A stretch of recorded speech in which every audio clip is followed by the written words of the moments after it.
اری امی نها جکی خبردن امی قاچاق نبیه کرد خبردن ما گوته بو داویا 100 سالا 19 دا فرمانداری جاین زنگزوری، سیسیانی، ناخچوانی، قره‌باغی، کلبجری، لاچینی، گنجی، شوشای، جبرائیلی، روانیه گنمی پیشچاوی آغا بگو رای دارانه قاچاق نبی دیگرتن جی هم جی چند جاران لی فلیتاندنین وی جی عجیبن جاره که ده کمینه که دا بریندار دبه جبو حکیم ده چه باجاره نهرمی اولور دیگرتن ده زندانی دا کولبره کی ایرانی دمره نبی ناسنامه یان ده گوهرینه او گازی گاردیانان دکن ین مری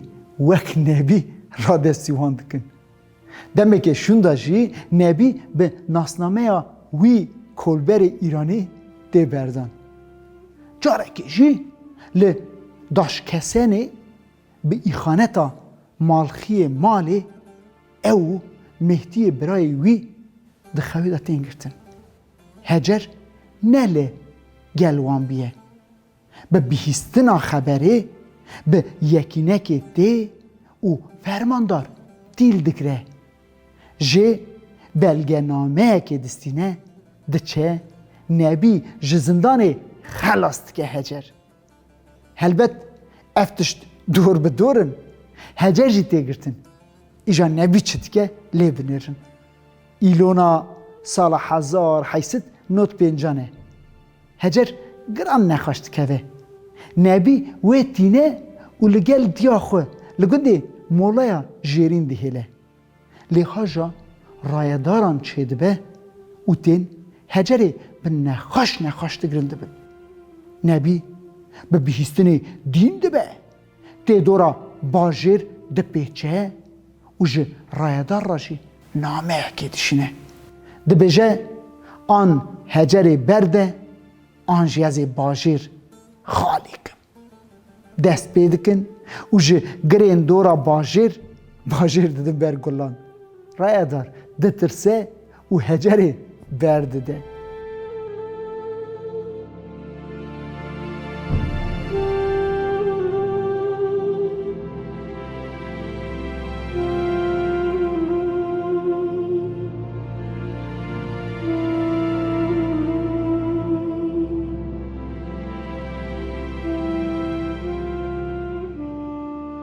درباره ویدا عفوشی درتین لگلو کیه که عفو که مروه نبی چند کارمندین 4 دگرن کارمند دترسن نبی 3 روز و 3 شوان وان خادید که دکه میوان عزت و اکرام که مزند که او دورا برده او جی مروین بخت بونه بچوینه جه 4 را نامه که دنویسنن و بحثا جامریا نبی دکن و عفویا وید خازن 4 جی بمنت تپجرینه فرماندار ناخچوانه قاصده که دشنه بی نبی اوی دعوت دکه یه بریاری راگیهینه یه بجه 4 تو بخشاندی ایدی دکاری و گری گنده خون لی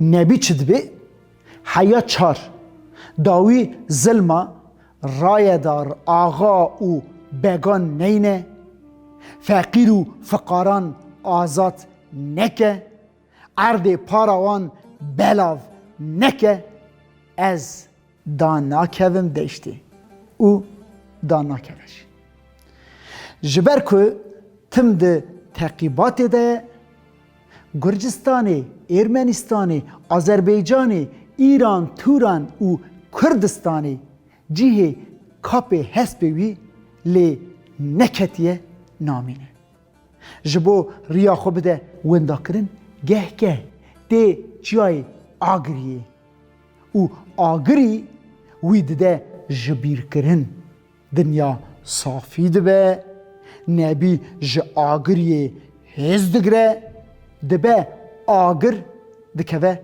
dorcanê axa beg û rayedaran.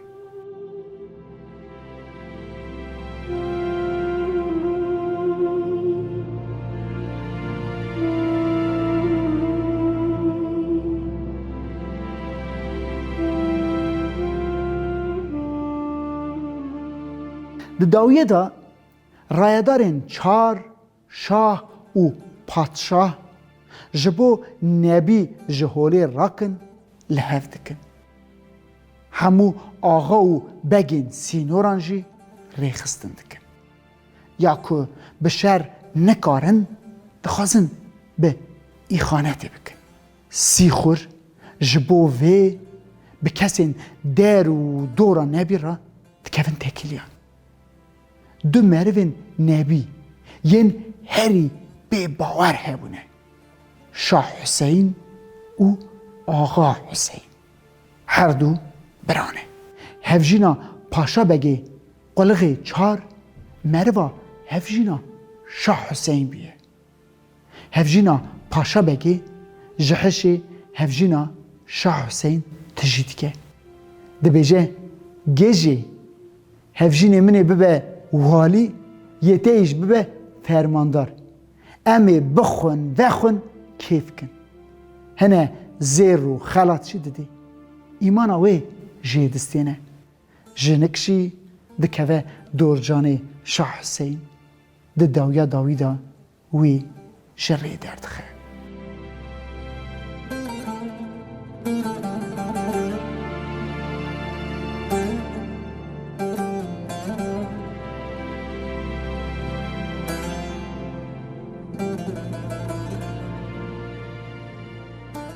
Payîza derengî, nebî ji bo zivistanê ewle derbas bikin, yekînê dike du paran. Parek dibin serweriya hecerê de li jora erez dimîne, parek jî dibin serweriya nebî de derbasî jêra erez dibe. Diçin Urmiyê. Şah Hüseyin li ba hecerê dimîne. Hecer dê derdixe û bi tedbîr tev digere. Bi biharê re nebî di rêya vegerê de Şah Hüseyin wenda dibe. Dest dikeve dilê hecerê. Meselê bi Axa Hüseyin re parî ve dike. Axa Hüseyin ku vê bêbextiya berê xwe ji hecerê dibîhê dîn dibe. Diçe mala berê xwe bira ne li male. Buka wî heman tiştan dema ku ji wî re dibêje lê dixe dengê wê bêbextê dibire. Di 12 Adara sala 1896 da nebî di nêzîkî bajarê Larniyê di newaleke deng da dikeve kemînê. Şah Hüseyin leşkerên çar û şah gulla dibarîne û kom ku jiyê bêktîne. Hecer du Şah Hüseyin dikeve, wî di newala Dirnêsê da dikuje û xwîna wî fir dike. Navê qaçax nebî dibe efsane, belav dibe. Hin kes dibêjin hêjî dijî li ciyane.